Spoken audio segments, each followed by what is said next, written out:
نصیر، جیسے کہ آپ کے علم میں ہے، پہلے خطبے میں ہم اہل بیت علیہ السلام کی بارگاہ سے یا آیات کریمہ سے استفادہ کرتے ہوئے کچھ نکات بیان کرتے ہیں اور پھر دوسرے خطبے میں حالات حاضرہ سے متعلق بات چیت کرتے ہیں۔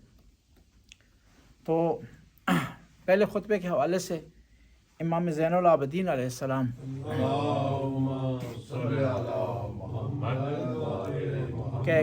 کی ایک حدیث کا انتخاب کیا ہے جو آپ خدمت میں پیش کر رہے ہیں۔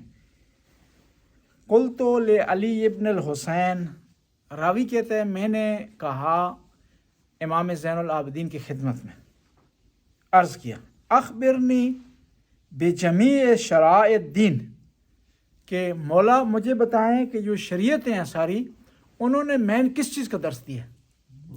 یعنی خدا نے جو شریعت بھیجی ہے، حضرت موسیٰ کو بھیجا ہے، حضرت عیسیٰ کو بھیجا ہے، ابراہیم کو بھیجا ہے، اسماعیل کو بھیجا ہے، اور اس راستے میں انہوں نے قربانیاں دے دی ہیں، اس کا مین مقصد کیا تھا؟ قال علیہ السلام، امام نے ارشاد فرمایا قول الحق، حق بات کرنا، اور پھر فرماتے الحکم بالعدل، اور عدل و انصاف سے حکم کرنا، والوفاء بالعہد، اور کیا ہے وفا کرنا جب کوئی کسی سے وعدہ کرے۔ یعنی تین چیزیں مرکز ہیں۔ اب سوال یہ پیدا ہوتا ہے کہ نماز کہاں ہے، روزہ کہاں ہے، حج کہاں ہے؟ یہ چیز میں نہیں آ رہی، جواب یہ اسی میں آئے گی، وفا بالعہد میں آئیں گی، کہ انسان نے ایک وفا بالعہد کرنی اس کے ضروری ہے۔ کس کے ساتھ؟ اپنے پروردگار کے ساتھ۔ کہتے ہیں نا انسان کے تین رابطے ہیں، ان رابطوں کو اگر صحیح محفوظ رکھے تو کامیاب ہے۔ اپنے رب سے رابطہ، جو نماز کے ذریعے، روزے کے ذریعے، حج کے ذریعے، زکوٰۃ کے ذریعے۔ لوگوں سے رابطہ کسی عنوان سے ہو، ہمسائے کے عنوان سے ہو، انسانیت کے عنوان سے ہو، مذہب کے عنوان سے ہو، دین کے عنوان سے ہو، لوگوں سے رابطہ۔ اور تیسرا جو رابطہ انسان کا وہ اپنے آپ سے۔ تین رابطوں میں انسان کامیاب ہو جائے نا تو دنیا میں کامیاب ہو جائے گا، آخرت میں کامیاب ہو جائے گا۔ اور یہ بھی یاد رکھیں، یہ دنیا میں اگر آپ صحیح چلیں نا اپنی دنیا ٹھیک کرنے کے لیے بھی، تو خود بہت آپ کو آخرت حاصل ہو جائے گی۔ میں مثال دوں گا، اسلام نے چیزیں حرام قرار دی ہیں نا، وہ اس لیے صرف حرام نہیں ہے کہ آخرت میں ان کو فائدہ ہوگا، اس دنیا میں بھی آپ کا فائدہ ہے اس کا۔ میں شراب کو حرام قرار دیا، صحیح، پہلا فائدہ آپ کو کہ بچت ہوگی، یہ مفت کی تو نہیں ملتی نا جی، مفت کی تو نہیں ملتی، پیسے لگتے ہیں۔ نمبر دو یہ ہے کہ جب آپ پیسے لگا کر اس کو استعمال کرتے ہیں تو اس کے بعد جو آپ کا ٹائم ضائع ہوتا ہے وہ بھی نقصان آپ کا دنیاوی لحاظ سے۔ دیکھیں یہاں پر شراب جائز ہے، یہاں پر اس معاشرے میں، یعنی الاؤ ہے، جائز نہ کہ ہم الاؤ کہیں جی، جائز شریعت میں آ جاتا ہے، جائز یا مثلا حرام یا حالات اس معاشرے میں جائز ہے، لیکن یہاں بھی ہر جگہ جائز نہیں ہے۔ ڈرائیور کے لیے جائز نہیں ہے جی، جو کام پر آ رہا ہے اس کے لیے جائز نہیں ہے جی، جو ملاقات کسی سے کر رہا ہے اس کے لیے جائز نہیں ہے۔ وہی ہو جاتا ہے نا کہ کسی حد تک کچھ چیز ہوتی ہے۔ مشہور و معروف مثال ہے کہ ایک آدمی جو ہے وہ آٹا پسوانے کے لیے پن چکی پر گیا۔ ہمارے علاقے میں پن چکی کو کہتے ہیں جندر، پانی پر چلتی ہے نا، جندر وہ پتھر کو کہتے ہیں جو گھومتا ہے۔ تو وہ ایک آدمی گیا اس پن چکی پر آٹا پسوانے کے لیے، وہاں گیا تو بوریاں پڑی ہوتی ہیں وہاں لائن میں، آپ میں سے اگر کوئی گیا ہو تو باری پر پڑی ہوتی ہیں بوریاں لائن میں، خاص طور پر گندم کا جب موسم ہو تو زیادہ رش ہوتی ہے۔ گندم تازی جو نئی اٹھائی گئی ہو نا تو رش بہت ہوتی، رش لگی ہوئی تھی تو لائن میں بوریاں لگی ہوئی تھی۔ دوسری کی بوری سے ہماری زبان میں کہتے ہیں دانے نکال کے اپنی بولی میں ڈال رہا تھا گندم جی، تو کسی نے کیا کر رہے ہو؟ کہا میں دیوانہ ہوں، پاگل ہوں جی، دماغ میرا ٹھیک نہیں ہے۔ انہوں نے کہا اگر پاگل ہی ہو تو اپنی بوری سے نکال کے دوسری میں ڈالو نا۔ اس نے کہا اتنا بھی پاگل نہیں ہو جی۔ یہاں بھی ہے کہ شراب جائز ہے لیکن اتنی بھی جائز نہیں ہے یہاں پر، ٹھیک ہے، الاؤ ہے لیکن اتنی بھی الاؤ نہیں ہے۔ بس اگر آپ شریعت پر عمل کریں اور شریعت کو فالو کریں، حرام سے بچیں، واجبات کو بجا لیں، اس دنیا میں بھی آپ کا فائدہ اور آخرت میں بھی آپ کا فائدہ۔ اسلام کہتا ہے نا والدین کے حقوق ادا کریں. آخرت میں فائدہ ہے ہی، دنیا میں فائدہ ہے. آج اپنے والدین کے حقوق ادا کریں گے نا، کل آپ کے بچے آپ کے حقوق ادا کریں گے. آپ اپنے والدین کے حقوق ادا کریں گے تو والدین آپ سے خوش ہوں گے، اور جب والدین خوش ہوں گے وہ نیک آرزو آپ کے لیے کریں گے. اور دین سے ہٹ کر بھی اگر کوئی نیک آرزو آپ کے لیے کرتا ہے نا تو ایپناٹائزم کہتا ہے یہ پہنچتی ہے آپ کو. وہ ایرانیوں کا ایک گروپ ہے یہاں پر، وہ ایران میں مدد کے لیے نا وہ درخواست کرتے ہیں. واٹس ایپ پہ گروپ ہے نا، جب پیچھے کرونا آیا تھا اس حوالے سے وہاں ایک آدمی نے لکھا کہ ایران میں جو لوگ کرونا سے فوت ہو گئے ان کے لیے جو ہے وہ فوت ہیں یا بیمار، ان کے لیے دعا کریں. نیچے ایک ایرانی نے کہا کہ دعا نہیں کرنی چاہیے، یہ مذہبی کام ہے، یہ ہے وہ. نیچے ایک اور نے لکھا دعا نہیں کرتے تو خواہش کر دو. اور خواہش جو ہے وہ کہتا ہے کہ وہ ایپناٹزم کے ذریعے، ایپناٹزم کے قانون کے مطابق پہنچتی ہے. آپ بیٹھ کر نا کسی کے متعلق اچھی خواہش کریں نا تو اس کو وہ پہنچتی ہے، اور ہم اس کو دعا کہتے ہیں، وہ اس کو کہتے ہیں. اصل نام کا فرق ہے، چیز ایک ہی ہوتی ہے مرکز. خدا نے یہ حص رکھی ہے انسان میں، اور اس لیے کہتے ہیں نا نظر لگ جاتی ہے. نظر حسد ہوتا ہے، اور جس طرح حسد پہنچتا ہے اس طرح نیک خواہشات بھی پہنچتی ہیں. اور ہم نے خود دیکھا آنکھوں کے سامنے کہ ایک آدمی نے دیکھا ہے گاڑی کو، وہیں ٹائر اس کا پھٹ گیا. کوئی کنیکشن نہیں، کوئی فائر نہیں کیا اس نے جی، کوئی اس نے اور کام نہیں کیا، فوراً وہ ٹائر گاڑی کا پھٹ گیا. یعنی اس کی نظر پہ اتنی طاقت تھی، اتنی پاور تھی، اس کو جو ہے وہ لگ گئی. اس لیے اسلام نے منع کیا ہے کہ آپ حسد کسی سے نہ کریں. حسد کریں گے اپنے آپ کو بھی نقصان پہنچے گا، اس کو بھی نقصان پہنچے گا. اور اسلام نہیں چاہتا کسی ایک انسان کو دوسرے انسانوں کے ہاتھوں جو ہے وہ نقصان پہنچے. پس میں عرض کر رہا تھا کہ امام فرماتے ہیں کہ شریعت 3 چیزوں پر ہے. تمام شرائع، عیسائیت ہو، یہودیت ہو، جو مذہب بھی، جو دین بھی ہو، خدا کا جو بھیجا ہوا دین ہے اس 3 چیزوں پر ہے. پہلا یہ ہے کہ حق بات کی جائے، سچ بات کی جائے، حقیقت پر مبنی بات کی جائے. اور حکم یہ ہے کہ اگر حق بیان کرنے کے لیے آپ کو قربانی دینی پڑے تو قربانی دیں. اور اسی بنیاد پر، حق کی بنیاد پر کچھ چیزیں حرام ہیں. جھوٹ بولنا حرام ہے، اسی کی بنیاد پر تہمت لگانا حرام ہے، اسی کی بنیاد پر کسی پر ظلم کرنا حرام ہے. بس پہلی جو شرط یہ ہے کہ انسان حق بات کرے، حق اور سچ بات کرے. اور ہم نے ایک اور کام شروع کر دیا، وہ کام میں نے شروع کر دیا کہ جو ہمارا مخالف ہے نا اس کے عیب بیان کریں گے، جو ہمارا دوست ہے اس کی خوبیاں بیان کریں گے. یہ حق کے خلاف ہے. اگر ہم نے فرض کرنا بیان بھی کرنا ہے تو دونوں کو بیان کریں، خوبیاں بھی بیان کریں اور برائیاں بھی بیان کریں. اگر فرض کریں ہم نے بیان ہی کرنا ہے، حق یہ ہے نا بیلنس سے بیان کریں.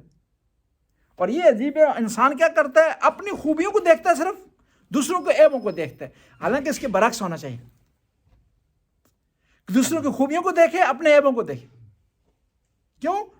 یہ جو اس کے اندر اپنے عیب ہے نا یہ یقینی ہے، دوسرے کا جو عیب ہے وہ یقینی نہیں ہے. سنا ہوگا نا کان دھوکہ کھا سکتے ہیں، زیادہ سے زیادہ دیکھا ہوگا نا آنکھ دھوکہ کھا سکتی ہے، لیکن جو خود اس نے عمل کیا ہے اس میں نہ کان دھوکہ کھاتا ہے نہ آنکھ دھوکہ کھاتی ہے. بس اس لیے شریعت میں حکم ہے کہ دوسروں کے عیب تلاش نہ کریں، اپنے عیب تلاش کریں.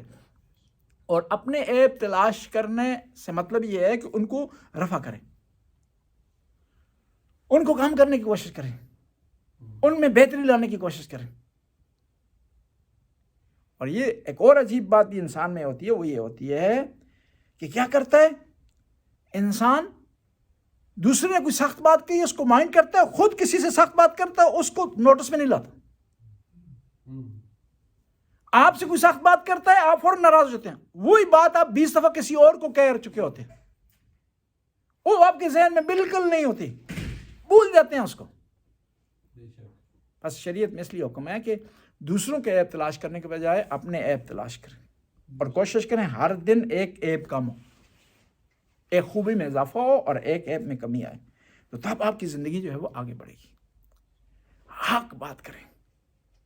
اور پھر ہمیشہ شریعت نے معیار عمل قرار دی ہے، شخصیت نے قرار دی، قوم معیار نہیں ہے. ایک آدمی اچھا ہے نا، کسی قوم سے بھی تعلق ہو اس کا، اس کو ریوارڈ دینا چاہیے. ایک آدمی برا ہے کسی قوم سے تعلق ہو، اگر مرحلہ وہاں پہنچ گیا کہ مذمت ہونی چاہیے، کیوں پہلے اگنور کرنا ہے نا، پھر چھپانا ہے عیب کو، لیکن مرحلہ وہاں پہنچ گیا کہ اب اس کو اشکار کرنا چاہیے، پھر اس کے عیب کو اشکار کریں، قوم کو نہ دیکھے، اس کے عمل اور اس کے کردار کو دیکھیں۔ ہم کیا کرتے ہیں، ایک آدمی کو ہم نے کیا کیا، ٹارگٹ بنا لیتے ہیں، اس کی خوبیاں بھی اس کو چھپا دیتے ہیں، اس کے عیبوں کو ابھارتے ہیں، اس کے پیچھے پروپیگنڈا کرتے ہیں، اس کو کوشش کرتے ہیں ناکام کریں، اور ایسا سے نہیں ہونا چاہیے۔ اور یہ ہماری مجالس میں اکثر ایسا ہوتا ہے، اور یہ جو مجلس ہے نا، اس میں اگر ذرا برابر نیت مختلف ہوگی نا تو مجلس میں آنا قبول نہیں ہے۔ وہ مجھے یاد ہے ہمارے گاؤں میں ہر امام بارگاہ میں 2-3 گروپ ہوتے ہیں۔ ایک گروپ ایک ذاکر کو لے آیا، تو ذاکر مٹھا تھا، مٹھا سے کہتے سمجھتے ہیں نا، کمزور تھا۔ اب جو گروپ لایا اس نے کہا انہوں نے پڑھانا ہے سانو، ٹھیک ہے، انہوں نے پڑھانا ہے ہمارا، ٹھیک ٹھاک پڑھا لیا انہوں نے، نعرے لگا کے وہ الٹی بات کرتا، نعرہ ادھر سے لگ جاتا، صحیح، جس طرح ہوتا ہے نا فٹ بال کے میچ میں، وہ اپنی مرضی کی ٹیم ہو تو نعرے پہ نعرہ اچھل کود ہو جاتا ہے، اور جب مخالف ٹیم ہو جاتا ہے تو خاموشی سے بیٹھ جاتے ہیں۔ ہماری مجالس میں بعض اوقات اس طرح ہو جاتا ہے، ہماری مرضی کا ہے، ہمارے گروپ کا ذکر آیا، ہمارے کہنے پر آیا ہے، تو اب ہم نے اس کو کامیاب کرنا ہے۔ پھر شریعت کہاں گئی، دین کہاں گیا، امام حسین کا ذکر کہاں گیا، عزاداری کہاں گئی، آل بیت کی بارگاہ میں جو ہدیہ پیش کرنا ہے ہم نے وہ کہاں گیا، اس سائڈ پر ختم ہو جاتا ہے، ہماری اپنی آنا آ جاتی ہے۔ ہماری مرضی کا نوح خان ہے تو قمیض اتار لیں گے، کمر باندھ لیں گے، وہ پوری پہلوان کی طرح نعوذ باللہ جو پریکٹس کرنا شروع کر دیں گے۔ مرضی کا نوح خان نہیں ہے تو کونے میں کھڑے ہو جائیں گے، ادھر ادھر دیکھنا شروع کر دیں، گویا یہ نوح سن ہی نہیں رہے۔ یہ چیز جائز نہیں ہے، یہ چیز صحیح نہیں ہے، یہ چیز فائدہ نہیں دیتی، نقصان دیتی ہے۔ ہم نے نہیں دیکھنا نوح خان کون ہے، ہم نے دیکھنا ذکر کس کا ہو رہا ہے۔ ہم نے نہیں دیکھنا کہ سامنے والا جو کھڑا ہے صف میں عزادار یہ کون ہے، ہم نے دیکھنا ہے کہ کس کا عزادار ہے، تب ہمیں اجر ملے گا، تب ہمیں ثواب ملے گا، تب ہمیں مقام ملے گا، تب آل بیت کی بارگاہ میں ہم سرخرو ہوں گے۔ ہم کہتے ہیں نا فالوور ہیں شہداء کربلا کے، شہداء کربلا نے یہ چیز نہیں دیکھی۔ وہاں جون کا بھی وہی مقام ہے جو حبیب ابن مظاہر کا۔ حبیب ابن مظاہر بڑے قبیلے سے تعلق رکھتے ہیں، اسدی قبیلے سے، لیکن جون غلام ہے، افریقہ کا ہے، عرب نہیں ہے، لیکن اس کا مقام اور جو ہے حبیب ابن مظاہر کا سیم ہے، بلکہ جون کو مقام ایک لحاظ سے زیادہ ملا ہے۔ 2 لاشوں پر امام حسین کی ہیں جہاں پر امام نے اپنے رخساروں پر رکھے ہیں، ایک جون کی لاش پر اور ایک شہزادہ علی اکبر کی لاش پر۔ یعنی اہل بیت نے ہمیں سکھایا ہے، بس اخلاص ہونا ضروری ہے عبادت میں، اور الحکم بالعدل، انصاف کا فیصلہ کرنا۔ خدا نے شریعت جو بھیجی ہے، انبیاء بھیجے ہیں، یہ اس لیے بھیجے ہیں کہ انصاف دنیا میں قائم ہو۔ اس لیے تو امیر المومنین ارشاد فرماتے ہیں الملک یبقا مع الکفر ولا یبقا مع الظلم۔ امام فرماتے ہیں کہ کافر کی حکومت باقی رہ سکتی ہے لیکن ظالم کی باقی نہیں رہ سکتی۔ ظالم کون ہے؟ جنہیں عادل نہیں ہے۔ اور اہل بیت علیہ السلام نے عدل قائم کرنے کے لیے اپنی جانیں دے دی، حکومت کو ٹھکرا دیا، حکومت کو ٹھکرا دیا۔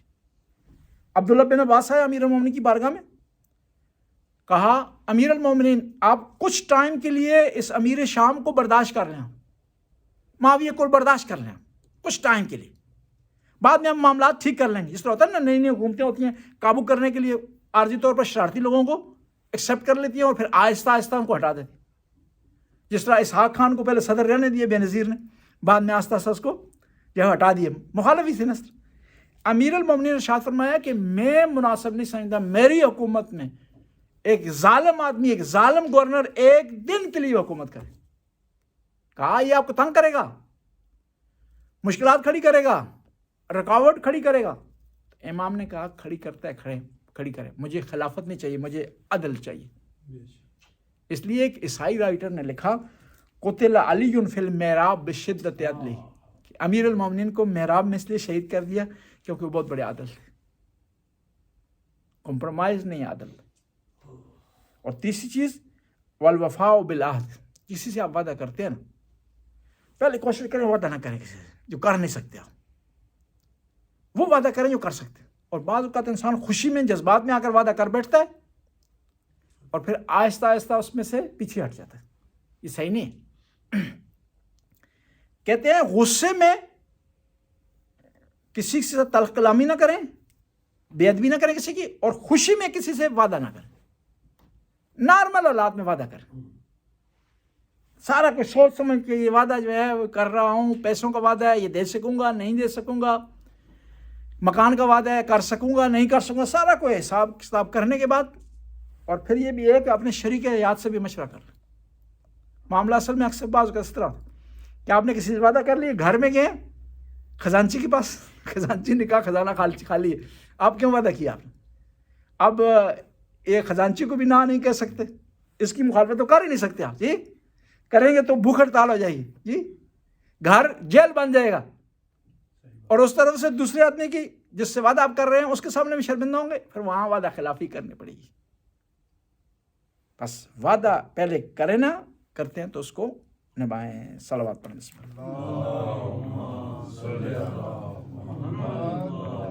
بسم اللہ الرحمن الرحیم۔ وقت گزر چکا ہے لیکن مختصر طریقے سے دو جو ہے نکات پیش کریں گے اور انشاءاللہ دوسرے خطبے کو اختتام تک پہنچائیں گے۔ پہلا نقطہ یہ ہے کہ یہ ایام جو چل رہے ہیں یہ نوروز کے ایام ہیں۔ اب یہ دیکھنا یہ نوروز جو ہم پاکستان میں مناتے ہیں، آیا شریعت میں اس کا کوئی مقام ہے یا نہیں؟ شریعت میں نوروز کا قطعاً کوئی مقام نہیں۔ نوروز ایک ایرانی ٹریڈیشن ہے اور ایرانی عید ہے اور ایرانی سال کی ابتدا، اور ایران کے حساب سے، وہاں کی آب و ہوا کے حساب سے بہار کا پہلا دن ہے۔ لہذا شریعت سے اس کا کوئی تعلق نہیں ہے، شیعہ مذہب سے اس کا کوئی تعلق نہیں کہ ہم اس کے لیے کوئی آداب کریں، اس کے لیے ہم کوئی دعا پڑھیں، یا اس کے لیے ہم پانی ایک دوسرے پر چھڑکیں، یا وہاں حفظ سین رکھیں، جو ہے 7 چیزیں رکھی جائیں، ایسا کوئی جو ہے شریعت میں نہیں۔ اب سوال پیدا ہوتا ہے ایرانی کیوں کرتے ہیں، ایرانی کیوں اس کو مناتے ہیں؟ اور پھر یہ صرف ایرانی نہیں مناتے نوروز، ایرانی مناتے ہیں، کردی بھی مناتے ہیں، افغانی میں مناتے ہیں، اس کے علاوہ سنٹرل ایشیا کے ممالک بھی مناتے ہیں اس کو۔ اور ایرانی اس میں مذہبی رنگ کیوں دیتے ہیں اس کو؟ اس کی وجہ اس کی یہ ہے کہ اسلام جس ملک میں داخل ہوا ہے نا، اس ملک کی جو مقامی ثقافت تھی وہ اگر شریعت کے خلاف نہیں تھی، اس میں کوئی شرک کا کوئی پہلو نہیں تھا، حرام کا کوئی پہلو نہیں تھا، اس کو نہیں چھیڑا اس نے۔ اس وجہ سے ایرانی اس کو مناتے ہیں۔ اب ایرانی دعا کیوں پڑھتے ہیں؟ دعا ایرانی اس لیے پڑھتے ہیں کہ کیونکہ ان کے سال کا پہلا دن ہے۔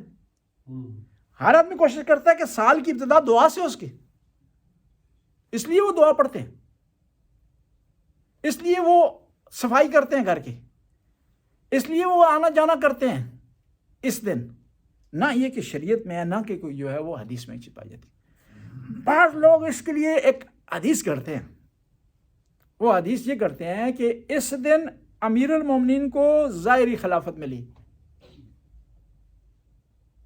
جواب یہ ہے کہ ظاہری خلافت اس دن اگر ملی ہوتی تو وہ اسلامی میں ہی نہ ہوتا، 21 مارچ ہمیشہ نہ ہوتی، وہ آگے پیچھے رہتی، نہ یہ کہ ہمیشہ فکس ہو 21 مارچ کو۔ اور پھر جو علماء نے تحقیق کی ہے، جب امیر المومنین کو خلافت ملی ہے اس وقت مارچ کا مہینہ نہیں تھا، بہار نہیں تھی اس وقت، بلکہ سردیوں کا مہینہ تھا۔ بتاتا ہوں نا اس کی، کیونکہ امیر المومنین کا خطبہ جہاد ہے، وہاں فوراً جہاد کا مسئلہ پیش آ گیا تھا، جنگ صفین، جنگ ناروان، جنگ جمل، 3 جنگیں مسلط کر دی۔ اس دوران امیر المومنین نے کہا کہ چلو جہاد پر، تو لوگوں نے کہا سردی ہے، یہ سردی ہے، تو امیر المومنین نے خطبہ دیا کہ عجیب ہے، جب میں جہاد کے لیے کہتا ہوں تو کبھی کہتے سردی ہے، پھر بعد میں موسم چینج ہوا تو کہنے لگے گرمی ہے۔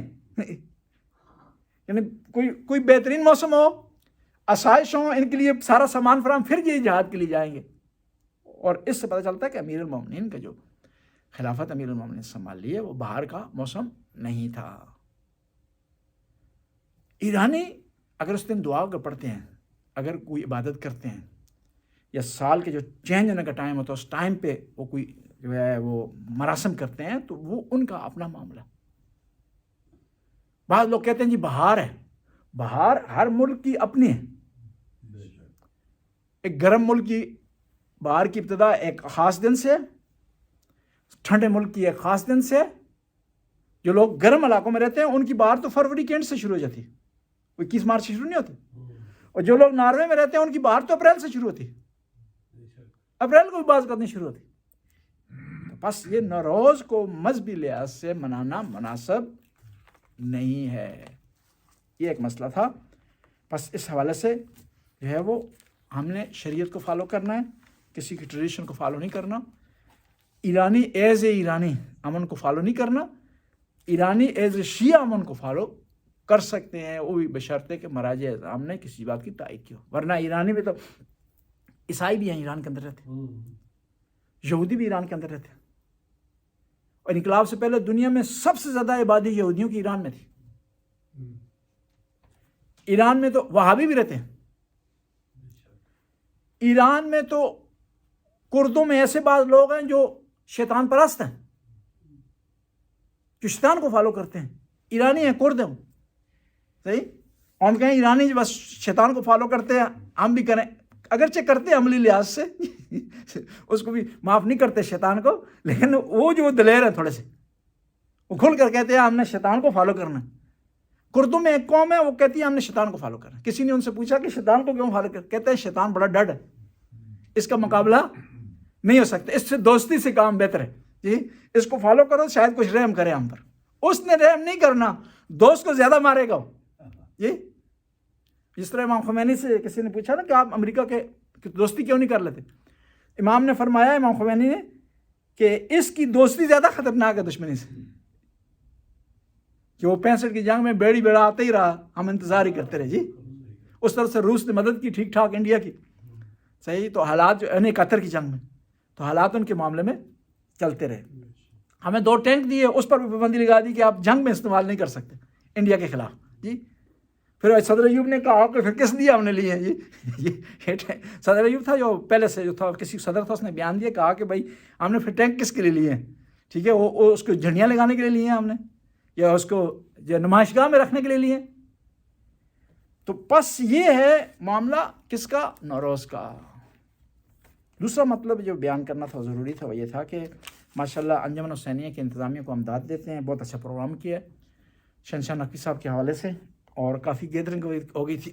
اور انجمن کی توجہ اور لوگوں کو فون کرنا، لوگوں کو بتانا، لوگوں تک پیغام پہنچانا، اس کی وجہ سے اتنی گیدرنگ ہوئی کہ انجمن کی تاریخ میں محرم یا کسی بڑی مناسبت کے بعد سب سے بڑی گیدرنگ تھی. اور پھر اس میں یہ تھا کہ یعنی یہ لوگ جو آئے تھے یہاں پر عزادار یا سننے والے مجلس، یہ صرف مختص نہیں تھے انجمن حسینی کے لوگوں تک، یعنی دوسرے اداروں سے بھی لوگ آئے تھے. اور حتیٰ وہ لوگ بھی آئے جو کسی ادارے میں رجسٹرڈ بھی نہیں ہیں. اور اس ہم جو ہے شکریہ ادا کرتے ہیں انتظامیہ کا، اور انتظامیہ کے حوالے سے داد دیتے ہیں. لیکن ایک نقطہ یہاں پر یہ ہے، وہ یہ ہے کہ تھوڑا سا اگر مزید منظم کیا جائے ان پروگراموں کو تو اس سے انجمن کو زیادہ فائدہ مل سکتا ہے. فائدہ آپ کو کس طرح زیادہ مل سکتا ہے کہ ان پروگراموں میں بعض لوگ ایسے ہیں جو کہ کبھی بھی آتے نہیں یہاں آ جاتے ہیں. اس دوران انجمن کا آپ پیغام پہنچا سکتے ہیں. اور پھر ممکن ہے کئی ایسے افراد ہوں جو پہلی دفعہ انجمن میں آیا ہوں، تو انجمن میں 1-2 افراد ایسے ہوں کہ جو نیا آدمی آ رہا ہے نا اس کو نوٹ کریں، اس کو ویلکم کہیں، اس کو خوش آمدید کہیں، اس سے فون نمبر اس کا لے لیں، اس کے ساتھ رابطے میں رہیں. انجمن کے جو فون کا سسٹم ہے، ڈائریکٹری کا جو میسج بھیج دیتے ہیں، اس میں اس کا نام شامل کیا جائے. اور اگر وہ کہیں کا ممبر نہیں ہے تو اس کو ممبرشپ بھی دی جائے. ہماری انجمن حسینی ماشاءاللہ بہت تقدو کرتی ہے، تو یہ اگر مزید اس میں اضافہ کیا جائے تو بہت اچھا ہو جائے. دوسرے اداروں میں آپ کہیں بھول کر چلے گئے کسی ادارے میں نا، شیعہ ہو یا سنی، تو آپ کو فوراً پکڑ لیتے ہیں. آپ کہیں ممبر ہیں یا نہیں ہیں؟ آپ کہتے ہیں نہیں، تو زبردستی بعض کا لکھوا لیتے ہیں آپ کا پرسنل نمبر. میں نے خود دیکھا ہے. جی لکھ لیتے ہیں، فارم فل کر لیتے ہیں، ممبرشپ آپ کے لے لیتے ہیں. وہ ممبرشپ میں جو ہے اس طرح ان کا اضافہ ہوتا ہے. اور حتیٰ بعض کا یہ ہوا ہے کہ زبردستی لکھ لیا ہے، وہاں ایک آدمی نے دے دیا پرسنل نمبر، بعد میں جا کر اس نے انکار بھی کر دیا، اور وہ پھر بعد میں وہ لیٹر بھی بھیج دیا اس نے اور بعد میں اس نے بات بھی کی ہے باہر میں جا کر، انہوں نے زبردستی مجھ سے جو ہے پرسنل نمبر جو ہے وہ لے لیے. لیکن یہ ہے کہ اس حوالے سے انجمن حسینی ہم نہیں کہتے زبردستی کسی وقت سے کرے، کسی کو فورس کرے، لیکن یہ پیار طریقے سے، محبت سے اور آپشن کے طور پر اگر کسی کو کہے کہ کوئی حرج نہیں ہے کہ اگر آپ کہیں کے ممبر نہیں ہیں کسی ادارے میں تو یہاں ممبرشپ آپ جو ہے وہ لے لیں. کیونکہ یہ جیسے کہ سننے میں آیا ہے کہ اگر آپ کسی ادارے میں رجسٹرڈ نہیں ہوتے اسلامی ادارے میں، تو آپ کی جو متعلقہ جو ہے وہ اماؤنٹ ہوتی ہے جو گورنمنٹ سے ملتی ہے وہ چرچ کو چلی جاتی ہے یا کسی دوسرے ادارے کو چلی جاتی ہے. لہٰذا کوشش کریں کہ آپ جہاں جو ٹیکس دیتے ہیں اس ٹیکس کا جو ریٹرن آتا ہے مذہبی حوالے سے وہ آپ کے ادارے کو ملے، اس ادارے کو ملے کہ جہاں جو ہے آپ کی نظریے کے مطابق، آپ کے عقیدے کے مطابق، آپ کے آئیڈیا کے مطابق جو ہے وہ پیغام پہنچتا ہے یا جو ہے تبلیغ ہوتی ہے. صلوات پڑھیں بلند آواز سے.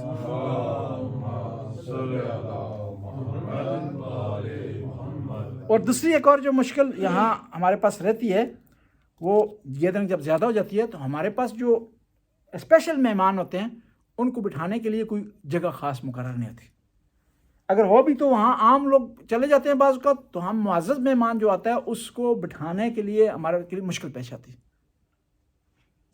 سب سے پہلا یہ ہے کہ یہاں پر ہمیں کرسیوں کی تعداد تھوڑی اضافہ کر دیں. کئی لوگ ایسے ہیں بیچارے جو نیچے جو ہے وہ نہیں بیٹھ سکتے، خاص طور پر جب گیدرنگ زیادہ ہو اور وہ بڑی مشکل سے نیچے بیٹھتے ہیں. دوسرا یہ کہ ایک سائڈ پر وہاں تکی لگا دیں، وہاں سرانے رکھ دیں، ایک اسپیشل جگہ بنا دیں تاکہ ہمارے پاس اگر کوئی کسی ملک کا سفیر آتا ہے اس کو بٹھانے کی جگہ ہو، کسی جو ہے وہ ادارے کا کوئی نمائندہ آتا ہے اس کو بٹھانے کی، یا کوئی عمر رسیدہ آدمی ہے وہ عام حالات میں بیٹھ نہیں سکتا تو اس کو علیحدہ جو ہم بٹھا دیں. اور یہاں سے ایک دفعہ شکایت یہ ملی کہ پاکستان کی سفیر تھیں رفت مسعود، مومنہ تھی، شیعہ تھیں.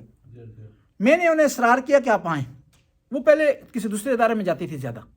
کوئی معاملہ سب ہم جو ہے وہ مل جل کر کام کریں تاکہ جو ہے وہ انتظامیہ کے لیے سپورٹ بنے اور بہتر سے بہتر جو ہے وہ طریقے سے ان قسم کے پروگراموں کو ہم فالو کر سکیں. اور جو بھی آدمی یہاں سے آئے فرنوئی دو کر کے ہر لحاظ سے جو ہے وہ واپس جائے اور پھر آئندہ آنے کی بھی خواہش رکھے. صلوات پڑھیں.